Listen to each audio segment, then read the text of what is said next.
زمانے طالب علمی میں شادی کر سکتے ہیں اگر مالی لحاظ سے ٹھیک ہوں. آپ خود سوچو, اگر آپ مالی لحاظ سے ٹھیک ہو, آپ کو رشتہ بھی مل رہا ہے, طالب علمی کے دور میں اگر آپ شادی نہیں کرو گے, بعد میں لوگوں کو شادی کی ترغیب کیسے دو گے؟ آپ شریعت کیسے بتاؤ گے؟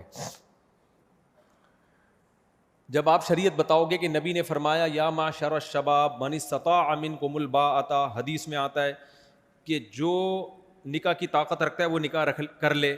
جب آپ یہ حدیث سناؤ گے تو لوگ آپ سے پوچھیں گے اچھا جب آپ میں نکاح کی طاقت تھی آپ نے کر لیا تھا یا دورہ تک ڈیلے کیا تھا؟ آپ کہو گے ڈیلے کیا تھا. کہا پھر ہم بھی ڈیلے کر رہے ہیں, پھر آپ یہ زیادہ ہمارے ساتھ فنٹر بننے کی ضرورت نہیں ہے. تو جب خود عمل نہیں کر رہے تو دوسروں کو کیسے عمل کراؤ گے؟ دیکھو میں اس کی ایک مثال دیتا ہوں. ہمارے ہاں طلبہ کیا کرتے ہیں, قرآن و سنت پڑھتے ہیں اس نیت سے کہ ہمیں قرآن سمجھ میں آ جائے, حدیث سمجھ میں آ جائے. بھائی عمل کی نیت سے پڑھو. اسلام کو فائدہ جب ہوگا جب آپ عمل کرو گے. آسان مثال دیتا ہوں, حدیث میں آتا ہے وہ شخص جو پیٹ بھر کے کھائے اس کا پڑوسی بھوکا سوئے وہ مومن نہیں ہے. اب طالب علم کے سامنے جب یہ حدیث آئے گی نا تو طالب علم کیا کرے گا؟ جامعۃ الرشید کا طالب علم اس حدیث کی پہلے عربی عبارت پڑھے گا. پہلے کیا پڑھے گا؟ عربی عبارت کہ بھئی یہ زبر ہے, یہ زیر ہے, یہ پیش ہے. پھر دیکھے گا نحو کے لحاظ سے مبتدا کہاں ہے, خبر کہاں ہے, حال ذوالحال کدھر ہے, جار مجرور کدھر ہے, اس لحاظ سے حل کرے گا. پھر اس کی سند کی تحقیق کرے گا, پھر دیکھے گا کن کن کتابوں میں یہ حدیث ہے, پھر اس پہ پورا لیکچر تیار کرے گا. ان تمام باتوں میں سے کسی بات کا پڑوسی کو ٹکے گا بھی فائدہ نہیں ہے. نہیں آئی میرا خیال ہے بات؟ حدیث کا مطلب ہے کہ جو پیٹ بھر کے کھائے پڑوسی بھوکا سوئے وہ مومن نہیں ہے. اب طالب علم کیا کرتا ہے جامعۃ الرشید کا, وہ تمام چیزوں پہ تحقیق, پھر وہ یہ بھی دیکھے گا کہ یہاں جو حدیث میں آتا ہے وہ مومن نہیں ہے, اس سے کیا کامل درجے کا مومن نہیں ہے یا کافر ہو جائے گا؟ یہ بھی تحقیق کرے گا. نہیں بھئی یہ تو کفر دون کفر ہے, اس کا مطلب ہے کہ کفر کے قریب پہنچ جائے گا, نکاح نہیں ٹوٹتا اس کا, اتنا بڑا کافر نہیں ہو جاتا وہ. ساری تحقیقات پورا لیکچر تیار کرے گا. ان تمام باتوں میں کسی بات کا پڑوسی کو ٹکے کا فائدہ نہیں ہے. پڑوسی حدیث کا جو منشا ہے نا, حدیث کا جو مقصد ہے وہ یہ نہیں ہے کہ آپ کو یہ پتا ہو حال ذوالحال جار مجرور صفت موصوف سند کیسی ہے. حدیث کا مقصد ہے پڑوسی بھوکے نہ سوئیں. تو ایک پینڈو دیہاتی آدمی جب یہ حدیث سنے گا جس کو نہ سند کا پتا, نہ یہ پتا کہ حدیث کے راوی کون ہے, نہ یہ پتا کہ یہاں کافر ہونا مراد ہے یا کامل درجے کا, وہ جا کے کیا کرے گا؟ اچھا یار پڑوسی کو روٹی کھلا دے گا. تو حدیث کا مقصد جو ہے وہ حاصل کر دے گا وہ جاہل آدمی. کیا خیال ہے؟ تو اسی طرح یاد رکھو جب ہمارے طلبہ کے سامنے یہ حدیث آتی ہے نا کہ اے نوجوان ہو تم میں جو نکاح کی طاقت رکھتا ہے نکاح کر لے, اس کا مقصد کیا ہے؟ اس طالب علم کو بھی زنا سے بچانا, اس جوان کو. لڑکیوں کی بروقت شادی ہو جائے سوسائٹی میں تاکہ نوجوان لڑکے جب جلدی نکاح کریں گے تو لڑکیوں کی بھی شادی جلدی ہوگی, باپوں کو بیٹیوں کو گھر بٹھانا نہیں پڑے گا, وہ بھی برائی کی طرف نہیں جائیں گی, مینٹلی ہیلتھ بھی اچھی ہوگی, نسل بھی بڑھے گی, خاندان آباد ہوگا. جب گروتھ ریشو بڑھے گا مسلمان قوم پاورفل ہوگی, جوانوں کا ریشو بڑھ جائے گا, بوڑھوں کا ریشو کم ہو جائے گا. تو ہر لحاظ سے امت اسٹیبل ہوگی, کمانے والے زیادہ اور کھانے والے کم. آپ نے کیا کیا؟ ایک عامی آدمی کو جب ہم یہ حدیث سناتے ہیں, وہ غریب آدمی رکشہ چلاتا ہوگا, وہ اپنے بیٹے کی شادی کر دیتا ہے کہ کوئی بات نہیں, اس کو وہ فائدے حاصل ہو جاتے ہیں, ان کی بچیاں بھی نبڑ جاتی ہیں ان کے خاندانوں کی. لیکن جب جامعۃ الرشید کے طالب علم کے سامنے یہ حدیث آئے گی تو کہے گا یہ حدیث بخاری میں بھی ہے مسلم میں بھی ہے, تو پہلے تو یہ متفق علیہ حدیث ہے. امتحان میں اگر آ گیا کہ یہ حدیث کہاں کہاں ہے تو میں بتا دوں گا بخاری میں بھی ہے اور مسلم میں بھی, متفق علیہ حدیث ہے. امتحان میں دوسرا سوال آئے گا اس حدیث کے راوی کون ہے, تو یہ سوال کا جواب بھی عبداللہ بن مسعود رضی اللہ تعالیٰ عنہ حدیث کے راوی ہیں. نمبر 3 امتحان میں تیسرا سوال آئے گا من استطاع منکم الباءۃ, جو تم میں باء کی طاقت رکھتا ہے, باء کا مطلب کیا ہے تو وہ بھی بتا دے گا. استطاعت کا مطلب کیا ہے اس پہ بھی پورا لیکچر لکھ دے گا. شباب کسے کہتے ہیں بھائی؟ معاشر الشباب حدیث میں آتا ہے اے نوجوانوں, نوجوانی کی عمر کب سے کب تک شروع ہوتی ہے؟ تو ابن حجر رحمۃ اللہ علیہ کی فتح الباری دیکھے گا پورے شباب پہ پورا لیکچر تیار کر لے گا. کم بخت کرے گا وہی بڈھا ہو کے شادی, جس سے اس کے خاندان کی لڑکیاں کا بیڑا غرق. اب جتنے طلباء جو دیر سے شادی کر رہے ہیں ان کے خاندانوں کی لڑکیاں بھی دیر سے شادی پر مجبور ہو رہی ہیں کہ نہیں ہو رہی؟ پھر ان لڑکیوں کے باپوں کی بوجھ بڑھ رہا ہے کہ نہیں بڑھ رہا؟ وہ بھی پریشان ہے ہماری بیٹیوں کے لیے رشتے نہیں ہیں. بھائی رشتے کہاں سے آئیں گے؟ آپ اپنے بیٹوں کو شادی نہیں کرنے دیتے, کہ یہ پہلے پڑھائی مکمل کریں, تو جو آپ کی بیٹیوں سے شادی کرتے ان کے باپ بھی ان کو شادی نہیں کرنے دے رہے کہ وہ پڑھائی مکمل کریں. تو بیڑا کس کا غرق ہو رہا ہے؟ لڑکیوں کا بیڑا غرق ہو رہا ہے, اور آپ کا بھی ہو رہا ہے جو برائیاں پھیل رہی ہیں. تو اس لیے میرے بھائی حدیث پر سب سے پہلے جو کام ہے نا, جس کے 100 میں سے 100 نمبر اللہ قیامت کے دن دے گا, وہ ان تحقیقات کے نہیں دے گا. جامع رشید تو آپ کو نمبر دے دے گا, آپ زبردست لیکچر آپ نے تیار کیا, 100 میں سے 100 A+ کے ساتھ آپ دورے میں کامیاب ہوئے, مگر اللہ کے امتحان میں آپ کامیاب نہیں ہوئے. اللہ کہے گا جب تو نے یہ حدیث سنی تھی اسی وقت عمل کا جذبہ پیدا ہوا 100 نمبر, جذبہ پیدا نہیں ہوا انڈا 0. جیسے پڑوسیوں کے حقوق سن کے پوری تحقیق کر لی, حقوق نہیں دیے, تو اللہ کے امتحان میں کیا ہو 0. اس لیے عمل کو پہلے فوکس کیا کرو. چلو بھائی ڈبل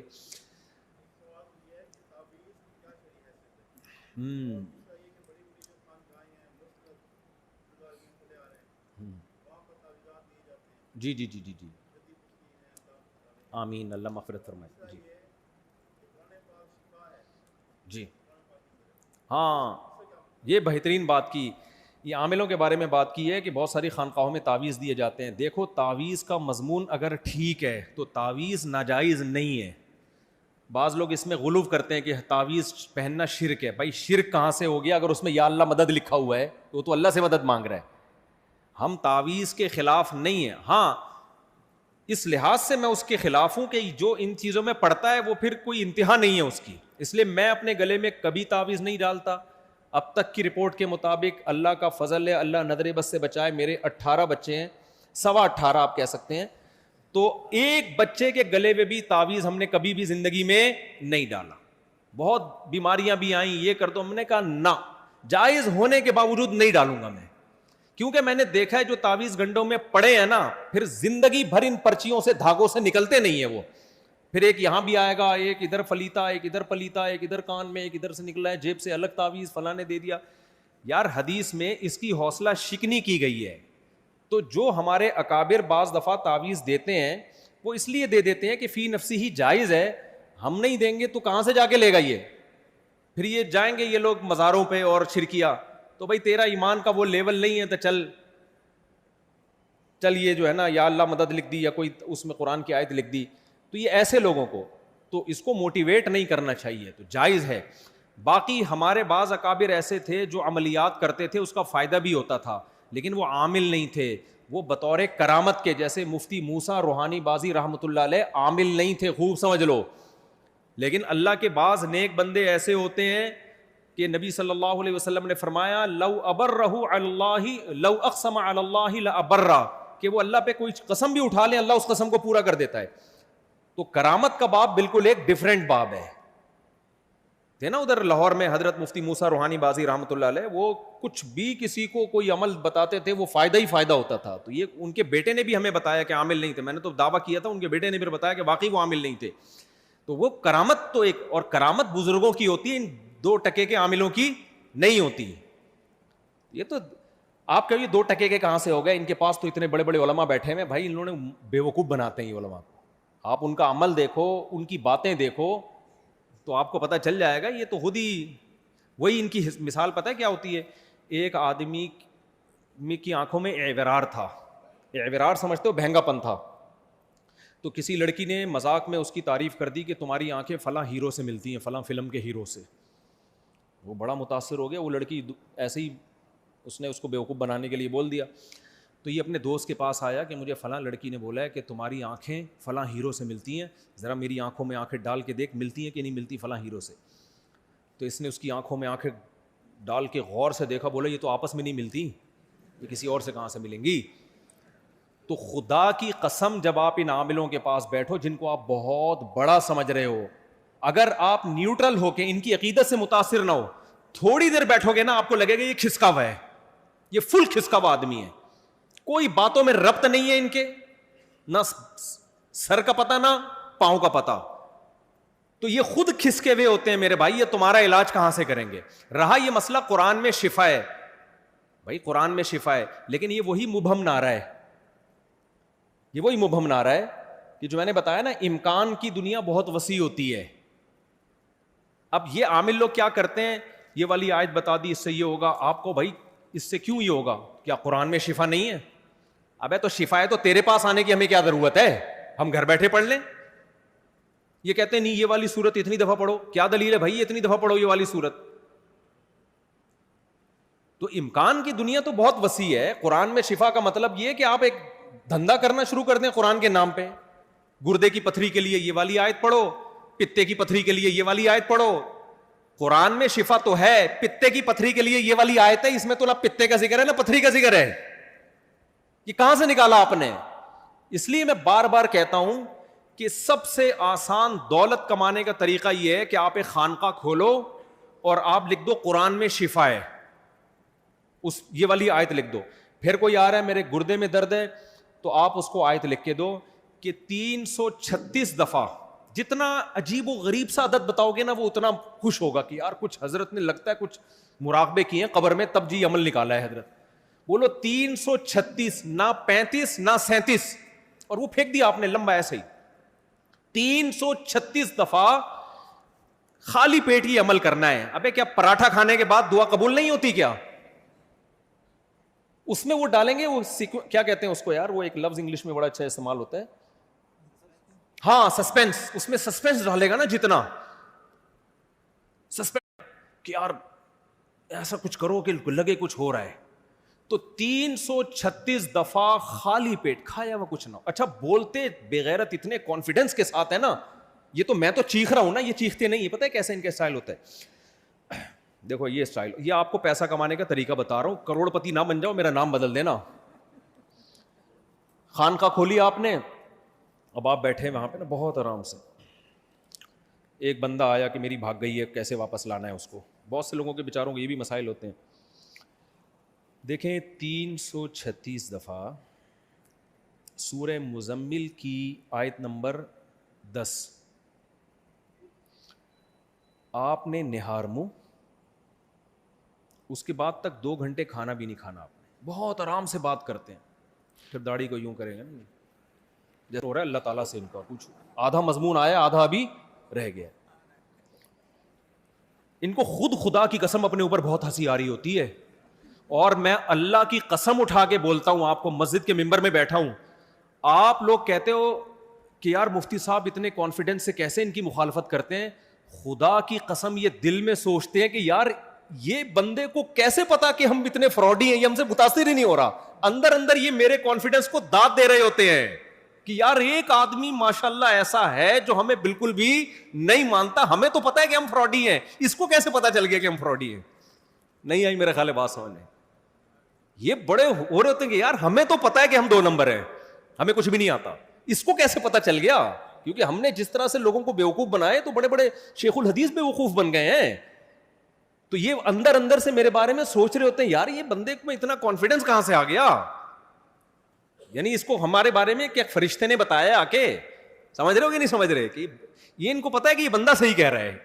تو آگے چلتے ہیں. اب میں آپ کو پیسے کمانے کا طریقہ بتا رہا تھا, بیچ میں یہ ادھر ادھر اور چیزیں آ جاتی ہیں. تو آپ نے کیا کیا, داڑھی بھی ان کی بہتوں کی ہوتی ہے, بہتوں کی نہیں بھی ہوتی. تو داڑھی والے ہوتے ہیں وہ ذرا زیادہ فراڈ کا چانس ہوتا ہے, کیونکہ لوگ ان کو چہرے کے نور وور سے زیادہ متاثر ہو رہے ہوتے ہیں. تو یوں کیا نا, آپ ایسا کریں صبح اٹھ کے نا سرسوں کا تیل, رات کو سونے سے پہلے سرسوں کا تیل تھوڑا ناخن پہ یہاں لگائیں, یہاں کناروں پہ تھوڑا سا یہاں لگائیں ناخن, رات کو ناخنوں کے کنارے پہ یہاں آپ نے لگایا, بہت آرام سے, بہت میٹھے لہجے. یہ پکڑو یاد رہا صحیح, اس کی وجہ سے پرابلم ہو رہی ہے, پھر وہ وظیفہ پورا اثر نہیں کرے گا. تھوڑا سا آپ نے ناخن کے سرسوں کا تیل کنارے پہ یہاں لگایا. اس کے بعد آپ نے پاؤں کی انگلیوں پہ اول آخر آپ نے 11 دفعہ سورہ فاتحہ پڑھ لی. بیچ میں سے ایک بندہ, 1 منٹ بیٹا بیٹھے, آپ بیٹھے, آپ کو نہیں کہہ رہا میں ایکٹنگ کر رہا ہوں, آپ تو کھڑے ہو. اچھا جی, میں آپ کے سوال کا جواب دیتا ہوں. حضرت وہ زیتون کا تیل لگا سکتے؟ نہیں, سرسوں کا تیل لگایا. تو آپ نے لگایا, 70 بیماریوں کی شفا ہے اس میں. کتنی بیماریاں؟ 70. مجرب ہے. تھوڑا تھوڑا, زیادہ نہیں کہ آپ سرسوں کے تیل پینڈوؤں کی طرح انڈیلنا شروع کر دیں, تھوڑا تھوڑا پھینکتے رہو یار. کوئی پوچھنے والا پاکستان میں ہے ہی نہیں, ایک بیماری کی بھی شفا نہیں ہے اس میں. فضول آدمی, شرم نہیں آتی لوگوں کو الو بنا رہے ہو. تمہارے سامنے ڈیفنس کا طبقہ بیٹھا ہوا ہے کراچی کے پڑھے لکھے لوگ, کیوں کوئی پوچھنے والا ہے ان سے کیا دلیل ہے اس کی؟ سرسوں کا تیل ناخن پہ لگا لو, کہاں سے لایا ہے؟ پھینکنے بھی کیوں حد ہوتی ہے یار. وہی لطیفہ یاد آتا ہے مجھے, وہ ایک آدمی پھینک رہا تھا, میرے دادا کے پاس ایک ایسا استبل تھا 500 سال تک گھوڑا دوڑتا نا وہ استبل ختم نہیں ہوتا. دوسرے نے کہا ابے یہ کوئی بات ہے, میرے دادا کے پاس اتنی بڑی لاٹھی تھی, یہیں سے چاند ستاروں کی سیٹنگ کر رہے ہوتے تھے. ان کو لگتا تھا نا یہ والا ستارہ غلط آ گیا, تھوڑا سائڈ پہ کر دیا. اس نے بولا یار کم پھینکا کر, اتنی بڑی لاٹھی رکھتے کہاں تھے؟ وہ کہہ رہے تیرے دادا کے استبل میں رکھتے تھے. سرسوں کا تیل لگا لو, یہ کر لو. ابے چھوڑو بس کرو یار. تو پھر ان سے جب یہ کہا جائے کہ یہ آپ نے کہاں سے نکالا, فاتحہ پڑھ لو, کہ نہیں فاتحہ میں شفا نہیں ہے. ابے فاتحہ میں شفا ہے, لیکن آپ کے مشورے کی ہمیں اس میں ضرورت نہیں ہے, ویسے ہی پڑھ لیں گے فاتحہ. پڑھو بھائی, قرآن پڑھ کے دم بھی کرو. ہم اس سے تھوڑی, میں بھی سورہ فلق پڑھ کے دم کرتا ہوں اپنے اوپر, اس سے کون منع کر رہا ہے؟ بہت زیادہ دم کروانا ہے مسجد کے امام سے, کسی بزرگ سے کروا لو, وہ ٹھیک ہے, جو یہ کام نہ کرتا ہو, ٹھیک ہے نا. اگر یہ کام کر رہا ہو پھر نہیں کرواؤ, گڑبڑ یہاں سے شروع ہوتی ہے. تو اس لیے یہ وہ یہ نا, یہ سرسوں کا تیل لگا لیا, اس میں یہ عمل کر لیا, یہ مجرب ہے. کہاں سے پتہ چل گیا مجرب ہے؟ کس کا تجربہ ہے بھائی؟ فلاں کا تجربہ ہے, فلاں کا تجربہ ہے. آپ یہ بھی پھینک رہے ہیں فلاں کا تجربہ ہے. کتنے مر چکے ہوں گے, ان تجربوں کی بھیٹ چڑھ چکے ہوں گے. ہاں بہترین بات کی, زعفران لے کر آئیں, لوبان لے کر آئیں, یہ لے کر آئیں, وہ لے کر آئیں. ہم پیسے نہیں لیتے کمبختوں. زعفران ابھی میں کیا بولوں مزے میں, زعفران کے وہ ویسے تعویذ کے پیسے نہیں, زعفران انہی کی دکان پہ بک رہا ہوتا ہے. ایسے عاملوں کو میں جانتا ہوں, پیسے 1 روپے نہیں لیتے. آپ کو کہیں گے زعفران لے کر آئیں اور مشک لے کر آئیں, اس سے تعویذ لکھ کے دوں گا, اور کہیں سے بھی لے آئیں. اس کو مل نہیں رہا ہوتا, اسی کی دکان ہوتی ہے کمبخت کی صدر میں, سمجھ رہے ہو, اس کا چاچا بیٹھا ہوا ہوتا ہے وہاں دکان. ایسے کروڑوں پتی بن گئے, پورے پورے بنگلے بنا لیے ہیں, ویسے گھننے بنے ہوئے. ہم تعویذ کے پیسے نہیں لیتے. ایک دفعہ کسی پہ سچی مچی کا جن آیا, ہمارے کسی ریلیٹیو پہ, ان کے پاس زعفران کے تعویذ پڑے ہوئے تھے. جس پہ جن آیا نا, اس نے مجھے کہا کر کے کہہ رہے وہ الماری سے تعویذ نکال کے لا. میں گیا تو زعفران کے تعویذ اور پتہ نہیں کیا کیا نا, وہ بوتل پہ یوں ڈالو. اس نے وہ جو خود ہی جن سمجھا رہا ہے نا, جس پہ جن آیا ہوا تھا وہ خود ہی سمجھا رہا ہے, یوں ڈالو یا مجھ پہ چھینٹے مارو. میں نے چھینٹ ماری, ایسے جن نے چیخ ماری نا. میں آپ کو پتا ہے میں کہاں اتنی جلدی تعویذوں سے متاثر ہوتا ہوں. میں نے کہا ویسے ہی چھینٹ مار کے دیکھتا ہوں میں. وہ میں نے الگ رکھا, پانی لا کے خود سورہ فلق پڑھ کے ماری, اس سے زیادہ چیخ نکل رہی تھی جن کی. سمجھ رہے ہو. ایک دفعہ اور واقعہ سناؤ. ہمارے ایک دوست کی والدہ اور بہن پہ واقعی جن ہزاروں میں کسی ایک پہ آ بھی جاتا ہے, لیکن ہزاروں میں لاکھوں میں کسی ایک پہ 99.9% اس میں یا تو ذہنی بیماری ہوتی ہے یا فراڈ ہوتا ہے. یہ خوب سمجھ لو, اس میں نوجوان طبقہ یا لڑکیاں فراڈ بہت کرتی ہیں. عشق چڑھ جاتا ہے, کوئی پرابلم ہوتی ہے, وہ اس کو بعض لوگ طلاقیں دے کے جن چڑھا لیتے ہیں اپنے اوپر. طلاق دے دی, اب پکڑے گئے, اب کیا ہو گیا بھائی, بعد میں غصہ ٹھنڈا ہوا, جن چڑھا لو کہ مجھ پہ تو جن آتا تھا. پھر مفتی اس میں فتویٰ بھی مل جاتا ہے ان کو, جن آتا تھا میرے اوپر اور جن آ رہا ہے. بہت بڑے بڑے فراڈ ہوتے ہیں, ہم نے پکڑے ہیں. یہ ہوائی باتیں نہیں کر رہا. ایک کمبخت نے کیا کہا, اس پہ جن آتا تھا اور عربی بولتا تھا. وہ گھر والے کہہ رہے ہیں یار, اچھا جب ایک گھر میں جاتا تھا تو جن ٹھیک ہو جاتا تھا. جب اس کی طبیعت سے دھویا ہے نا اس کو, ہمارے استاد نے اس کو کمرہ بند کر کے دھویا, اس کو اتنا مارا ہے اس کو. وہ کہتا ہے یہ میرے لگ رہی ہے, اللہ کی قسم جن کے نہیں لگ رہی ہے. ہمارے استاد نے کہا نہیں یہ جن کی لگ رہی ہے, تیرے نہیں لگ رہی. اس نے کہا نہیں یہ میرے لگ رہی ہے. جب زیادہ لگی ہے نا اس کو, اس نے کہا بھائی جن میں نہیں ہے. پھر پتا چلا اس کو عشق ہو گیا تھا اور یہ اپنے اوپر جن مسلط کرتا تھا تاکہ کسی طرح اس کو ایب نارمل سمجھیں اور وہاں لے کے جائیں خاص جگہ پہ اس کو. تو اب کیا ہوا ہے, اس نے کہا عربی کہتے ہیں فضائل اعمال سے میں نے رٹا لگا لگا کے عربی یاد کی ہے. تو بہت فراڈ ہوتے ہیں, لڑکیوں میں بھی لڑکوں میں بھی. بعض دفعہ کوئی خاتون کسی عامل پہ لٹو ہو جاتی ہے, عاشق ہو جاتی ہے, عشق میں مبتلا ہو جاتی ہے, پھر وہ جن چڑھاتی ہے اپنے اوپر. شوہر اس کو اس عامل کے پاس لے کے جاتا ہے تو وہ ٹھیک ہو جاتی ہے, اس بہانے اس عامل کی زیارت ہوتی ہے. بڑے بڑے فراڈ ہم نے دیکھے ہیں میرے بھائی, ہوائی باتیں نہیں کر رہے ہم. اور اگر ہزاروں میں کسی ایک پہ جن آ بھی جائے تو سورہ فلق سورہ ناس پڑھ کے پھونک مارو, چھینٹے مارو, آیت الکرسی پڑھو. اس سے زیادہ آگے جانے کی کوشش مت کرو. بس آگے چلیں جی.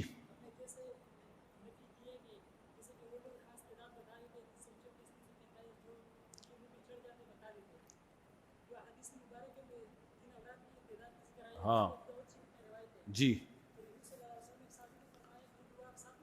ہوں جی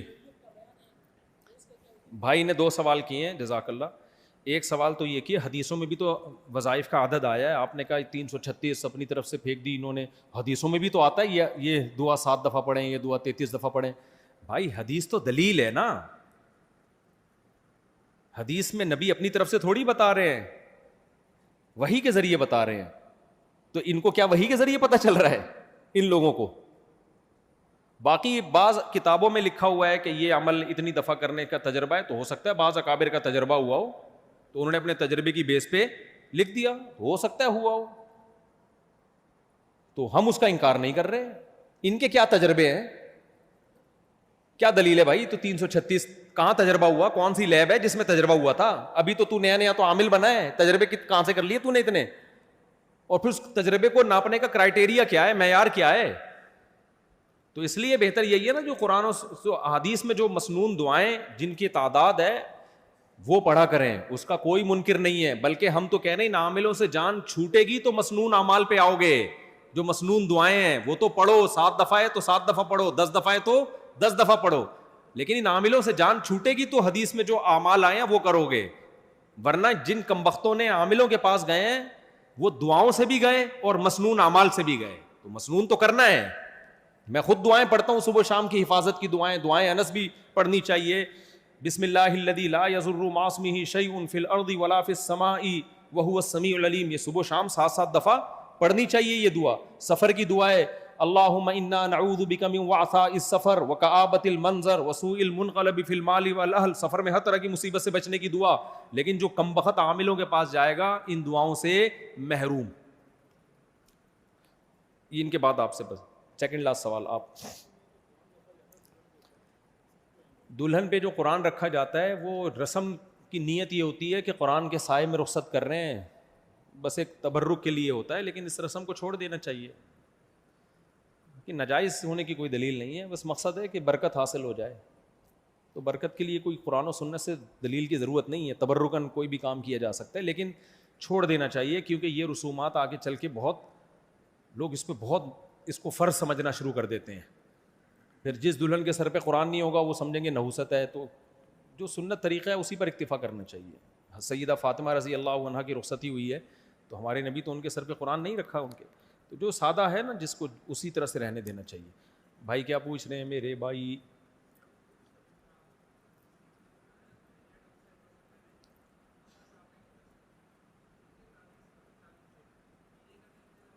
مت لیں، منع کر رہا ہوں آپ کو، کوئی فائدہ نہیں ہوگا. زندگی بھر کے لیے اسی مصیبت میں پھنس جائیں گے. فائدہ ہوگا وقتی ہوگا. اپنی زندگی کو تعویذ لیس بنانے کا عزم کر لیں. اے اللہ بس تجھ سے دعائیں مانگوں گا میں. جائز ناجائز کی میں بحث میں نہیں پڑھ رہا، جائز ہے میں نے بتایا، کمال توکل کے خلاف ہے. جو ان میں پڑا ہے وہ پڑا ہی رہا ہے. میں نے اپنے بعض اکابر کو دیکھا دوسروں کو تعویذ دیا بھی، انہوں نے خود کبھی بھی استعمال نہیں کیا انہوں نے. ٹھیک ہے نا، اس لیے دور رہیں ان چیزوں سے. بھائی اس مسنون دعائیں پڑھیں نا، سورہ فلق سورہ ناس پڑھ کے دم کریں نا اپنے اوپر، رات کو بچوں پہ اپنے اوپر. تو مسنون اعمال کیوں نہیں کرتے؟ اور یہ جو مسائل ہو رہے ہیں نا یہ ہو اس لیے رہے ہیں کہ آپ تعویذ لینے جا رہے ہیں. ایک دفعہ مایوس کر دیں گے نا آپ شیطان کو تو یہ چیزیں ہونا ہی بند ہو جائیں گی.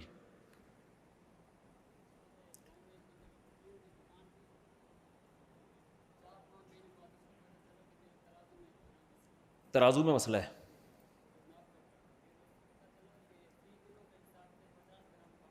جی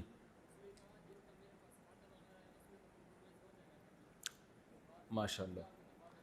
بھائی نے پوچھا ہے کہ ترازو میں ایک دکان والے کو پتہ چلا میرے تو ترازو کے باٹ ہی ٹھیک نہیں تھے، وزن میں مسئلہ تھا، تو کتنے عرصے سے بیچ رہا ہوں. کہہ رہے کچھ تو کسٹمر لگے بندے ہیں تو ان کو تو میں پیسے دے سکتا ہوں، جن کا نہیں پتہ اندازے سے کچھ قیمت صدقہ کر دیں. اور اگر خود زکوٰۃ کا مستحق ہے، وہ غریب ہے مسکین ہے، تو اللہ کے حوالے پر. ٹھیک ہے نا، اگر مالدار ہے تو صدقہ کر دے.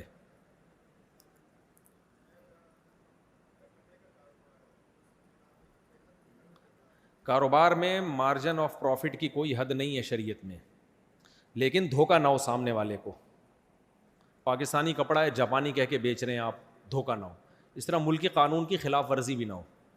اب خوراک کی چیزوں میں جو ہے نا ذخیرہ اندوزی نہ ہو, کہ کیونکہ خوراک سے لوگ محروم ہو جائیں گے اگر آپ نے آٹے کی ایک بوری اتنی مہنگی کر کے بیچی. تو ایسی چیز نہ ہو جس پہ لوگوں کی زندگی موقوف ہو. کپڑا تو ایسی کوئی چیز نہیں ہے, لوگوں کو بہت مل رہے ہیں تو آپ مہنگا کر کے بھی بیچ سکتے ہیں, لیکن دھوکہ نہ ہو, سامنے والے کو دھوکہ نہ ہو.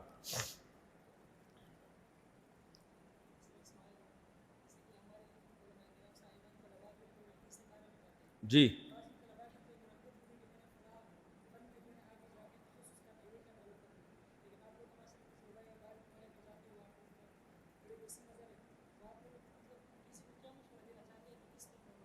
ہاں, جو طلباء دورہ حدیث سے فارغ ہوتے ہیں, کہہ رہے ہیں آپ کا بڑا تجربہ ہے, آپ دنیا میں سفر کرتے ہو, ان طلباء کو کس چیز میں تخصص کرنا چاہیے, یعنی اسپیشلائزیشن کس میں؟ اس وقت مارکیٹ میں جو چیز سب سے زیادہ شارٹ چل رہی ہے نا علماء میں, وہ مستند مفتیان کرام. دیکھو عوام کو سب سے زیادہ ضرورت مسائل کی ہوتی ہے, حلال و حرام کا علم. اس فیلڈ میں فراڈ بہت زیادہ آ گیا ہے, نااہل لوگ بہت گھس گئے ہیں, جو جس کی فیلڈ نہیں ہے وہ مفتی بنا ہوا ہے. تو اس لیے پراپر مفتیوں کی بہت کمی ہے. اس لیے میں طلبہ کو یہی مشورہ دیتا ہوں جو دور حدیث سے فارغ ہوں, ان میں مفتی کے لیے ضروری ہے کہ اس کے پاس کھوپڑی بھی ہو. کند ذہن کو کبھی بھی مفتی نہیں بنانا چاہیے, بیڑا غرق کرے گا امت کا وہ. تو اس لیے جو طلباء دورے سے فارغ ہو رہے ہیں, دنیا بھر میں نے سروے کر کے دیکھا ہے, سب سے زیادہ کمی ریلائبل مفتیان کرام کی ہے, مضبوط علم کے ساتھ لوگوں کو مسائل بتائیں. تو اس لیے تخصص فی الفقہ کو میری رائے میں سب سے زیادہ فوکس کرنا چاہیے. لیکن ہر طالب علم نہیں. ہمارے فرمایا کرتے تھے کہ عالم کا علم اس وقت فائدہ پہنچاتا ہے جب جتنا علم ہے اس سے 10 گنا عقل زیادہ ہو, ورنہ وہ علم نقصان پہنچائے گا. علم بے وقوفوں کو سکھانے کی چیز نہیں ہے. اور فرمایا مفتی کے لیے ضروری ہے کہ جتنا علم ہو اس سے 100 گنا عقل زیادہ ہو, پھر فائدہ ہوگا لوگوں کو. تو جو ذہین طلبہ ہیں, آئی کیو لیول اچھا ہے, ان کو چاہیے دورے کے بعد تخصص فی الفقہ کریں. اور تخصص فی الفقہ بہت سارے اداروں میں ہو رہا ہے, میں کسی کی نفی نہیں کرتا, لیکن ٹوٹا پھوٹا جو میرا سروے ہے, 2 جگہوں کا تخصص اس وقت سب سے بہترین ہے جہاں صحیح طرح سے مفتی, ایک دارالعلوم کرنگی ہے اور ایک جامعۃ الرشید ہے. تو میری رائے میں اور بھی ادارے ہیں, لیکن ظاہر ہے میں نے کوئی بہت زیادہ ان کا گھس کے سروے نہیں کیا ہے. جن کو میں جانتا ہوں, بنوری ٹاؤن کا ایک بہت اونچا معیار ہے, لیکن ان کا دارالفتہ میں ہم نے, ان کی ویب سائٹ بہت اچھی ہے, جو بنوری ٹاؤن کی ویب سائٹ ہے نا, وہ مسائل کی بہت ہی خاندانی کام کیا ہے. کوئی بھی مسئلہ, ہم بھی جب بعض دفعہ پھنس جاتے ہیں تو بنوری ٹاؤن رابطہ کرتے ہیں. تو لیکن ان کا مجھے تخصص کا نہیں پتا کہ وہاں کا سسٹم کیسا ہے, واللہ عالم. تو میں جن کو جانتا ہوں, یعنی جن کے تخصص کے نظام کو جانتا ہوں, ان کی بات کر رہا ہوں, دارالعلوم کرنگی کا اور دوسرا جامعۃ الرشید کا. تو اور بھی ادارے ہیں, کسی کی نفی مقصد نہیں ہے.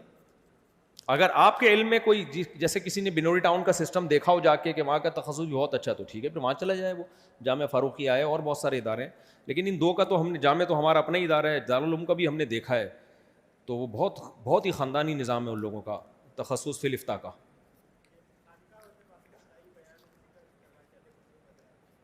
ہاں تو صحیح ہے, اگر خانقاہ بزرگ صحیح ہوں, واقعی بزرگ ہوں.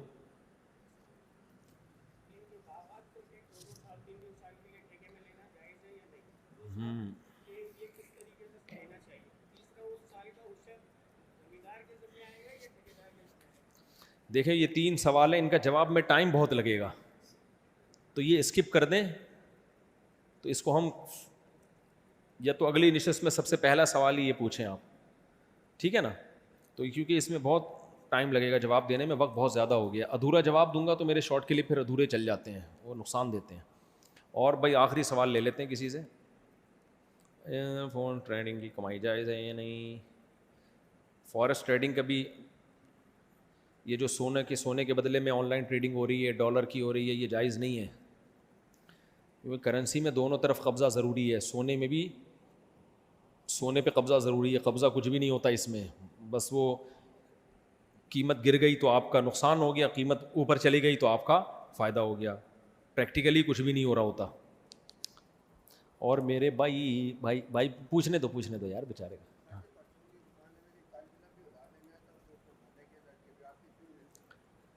یہ کہہ رہے میری پرچون کی دکان ہے, ایک طالب علم ادھار لینے آیا تھا. جو آدمی اس زمانے میں کسی کو ادھار دے وہ بہت بڑا بے وقوف, اور جو ادھار لے کے پیسے واپس کر دے وہ اس سے بھی بڑا بے وقوف. طالب علم ہو کوئی بھی ہو بھائی, ادھار کے معاملات مت کیا کریں. ہاں کوئی آپ کا پراپر کسٹمر ہے, گھر اس کا ادھر ہی ہے, ہر مہینے راشن آتا ہے, پھر پیسے دیتا ہے اگلے مہینے, وہ تو ایک پراپر وے میں چل رہا ہے. نارملی یہ کام جو کرے گا بے وقوف ہے, اپنی ذمہ داری پہ کرو. بھائی تمہارے پاس پیسے نہیں ہے تو نہیں لو چیز تم. اور طلبہ کی ذمہ داری تو ویسے بھی مدرسے کے ذمے ہے, یہاں ان کو کھانا مل رہا ہے, سو رہے ہیں, بیسک ضرورتیں پوری ہو رہی ہیں, تو پھر پیسے نہیں ہیں تو نہیں خریدو. اس سے بولو بھائی نہیں ہے پیسے تو کیوں خرید رہے ہو, جب پیسے ہوں گے تو پھر خریدنا. سمجھتے ہو؟ میرے چچا کا کوئی اولاد نہیں تھا, پھر اس نے اسپتال میں ایک لڑکے کو اٹھا کر اس کو بیٹا بنا دیا. سبحان اللہ. لڑکا کس کا اٹھایا اس کو بتایا, جس کا لڑکا اٹھایا, یہ ایسے ہی لے کے چل. بیٹا تو بنا لیا لیکن یہ منہ بولا بیٹا ہے. ولدیت میں اپنا نام ڈالنا جائز نہیں ہے, پردے کے حکام بھی رہیں گے. ہاں اس چھوٹے بچے کو دودھ پلوا دے اور اس سے رشتہ قائم کروا لے تو ایک الگ بات ہے. اب یہ اس بچے کو ساری جائیداد دے سکتا ہے, زندگی میں ہینڈ اوور کر دے تو ٹھیک ہے, وصیت کرے گا تو 1/3 سے زیادہ کی نہیں کر سکتا. دوسرے رشتہ دار اس سے جائیداد میں حصہ لے سکتے ہیں, اس کی نہیں, رشتہ داری کی بیس پہ جو حصہ ملتا ہے وہ اس کا اس بیٹے میں کوئی تعلق نہیں ہے. وصیت کر سکتا ہے اس کے لیے, یا زندگی میں دے سکتا ہے, وصیت بھی 1/3 سے زیادہ کی نہیں. اچھا بھائی مفتی صاحب, ابے فرقہ وارانہ سوال نہ پوچھا کرو یار.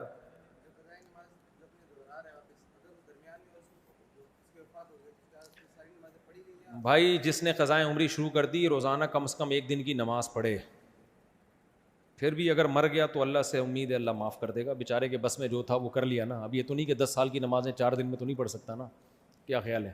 تو بس شروع کر دے, اللہ معاف کرنے والا ہے. پھر رہ گئی تو ہمارے یہاں اہل حدیث حضرات تو کہتے ہیں پڑھنا ہی لازم نہیں ہے. یہ کہاں سے نکالا بھائی آپ نے؟ نماز قضا ہو جائے اور وہ بغیر قضا کے معاف ہو جاتی ہے, اس کی حدیث میں کوئی ہمیں دلیل نہیں ملتی. لوگ پوچھتے ہیں نا قضاء عمری کی کیا دلیل ہے, آپ کہیں کہ اس کی کیا دلیل ہے کہ نماز آپ نے جان کر قضا کی ہو اور وہ دین اللہ کا بغیر ادا کیے معاف ہو جائے, اس کی کیا دلیل ہے؟ سمجھتے ہو؟ اللہ نے قرآن مجید میں ارشاد فرمایا انا نحن نزلنا الذکر. یہاں نحن ضمیر نحن ہم کے لیے آتا ہے نا, تو اپنی جب انسان شان بیان کرتا ہے تو جمع کا صیغہ استعمال کرتا ہے, ہم نے نازل کیا. وہ ایک جماعت گئی تبلیغ والوں کی گاؤں میں, ایک دوست نے بتایا کہ ایک بیچارہ دیہاتی آدمی بیان کر رہا ہے, یہ وزیرستان کی طرف جماعت گئی تھی, بیان کر رہا ہے, فرمایا جو نماز نہیں پڑھتا وہ ایسے ہے جیسے اس نے چوری کی ہو, فرمایا جو نماز نہیں پڑھتا ایسے ہے جیسے اس نے قتل کر دیا ہو, فرمایا جو نماز نہیں پڑھتا وہ ایسے. کہہ رہے یار میں نے سوچا یہ حدیثیں تو میں پہلی دفعہ سن رہا ہوں, آج تک یہ حدیثیں میں نے کبھی نہیں سنی. ہر بات میں کہہ رہے فرمایا. کہتے ہیں میں نے بیان ختم ہونے کے بعد اس سے پوچھا یار یہ حدیثیں میں پہلی دفعہ سن رہا ہوں کہ فرمایا جو نماز نہیں پڑھتا وہ ایسے جیسے قتل کیا اس نے, یہ کس نے فرمایا؟ کہہ رہے ہم نے فرمایا ہے. ہم یہ تھوڑی بول رہا ہوں کہ نبی نے فرمایا ہے, ہم نے فرمایا ہے. تو ہم کا لفظ جو استعمال کیا جاتا ہے نا پلیورل ہے, لیکن یہ اپنی شان بیان کرنے کے لیے. تو ہم کوئی چھوٹی چیز نہیں ہے, ہم خود بھی بہت ساری باتیں فرما سکتے ہیں. چلو بھائی بس کافی ہو گیا میرا خیال ہے, آخری یہ پرچی ہے. استاد جی میرے مکان ہر ادھار مانگتے, کہتے ہیں کیا میری مکان پر ادھار مانگنے کا بھائی کیا لکھا ہوا ہے یار, رائٹنگ تو صحیح کرو جلدی جلدی. حسیب صدیقی کی طرف سے السلام علیکم. وعلیکم السلام ورحمۃ اللہ وبرکاتہ. دور حدیث کے بعد کس فن میں آگے جانا چاہیے؟ یہ ہو گیا, میں نے بتا دیا اس کا جواب. آن لائن گیم اور جائز ہے بھائی. پب جی کے ذریعے پیسہ کمانا اگر جوئے کی شکل میں پھر تو جائز نہیں ہے, جوئے کے بغیر ہے تو پھر بھی بہتر نہیں ہے, جائز ہے لیکن بہتر نہیں ہے. آخری سوال سچی مچی کا آخری.